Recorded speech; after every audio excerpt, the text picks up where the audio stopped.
नमस्कार मंडळी, तुम्हा सर्वांचं पुन्हा एकदा स्वागत आहे माझ्या चॅनलमध्ये। आज इथे आपण सर्वांच्या आवडीचे बेसन लाडू बनवणार आहोत, ते पण अगदी सहज आणि सोप्या पद्धतीने। त्यासाठी आपण इथे घेतला आहे 2 कप बेसन पीठ आणि आवश्यकतेनुसार पाणी घालून ते आपण चपातीच्या पिठासारखं मळून घेणार आहोत। त्यानंतर त्याच्या छोट्या छोट्या पुऱ्या तयार करून घेणार आहोत आणि या पुऱ्यांना आपण तुपामध्ये फ्राय करून घेणार आहोत। तुम्ही तेलामध्ये पण करू शकता, पण त्यापेक्षा तुपामध्ये तळल्यानंतर हे अधिक रुचकर होतात।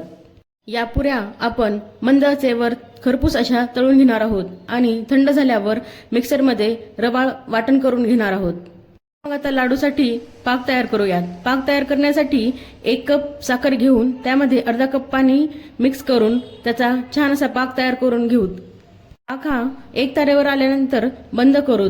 त्या वाटणामध्ये 1 चमचा विलायची आणि पाक मिक्स करून हे सर्व आपण छान पद्धतीने मिक्स करून घेऊ आणि लाडूंना गोल आकार देऊ। तयार आहेत आपले दाणेदार छान असे बेसन लाडू।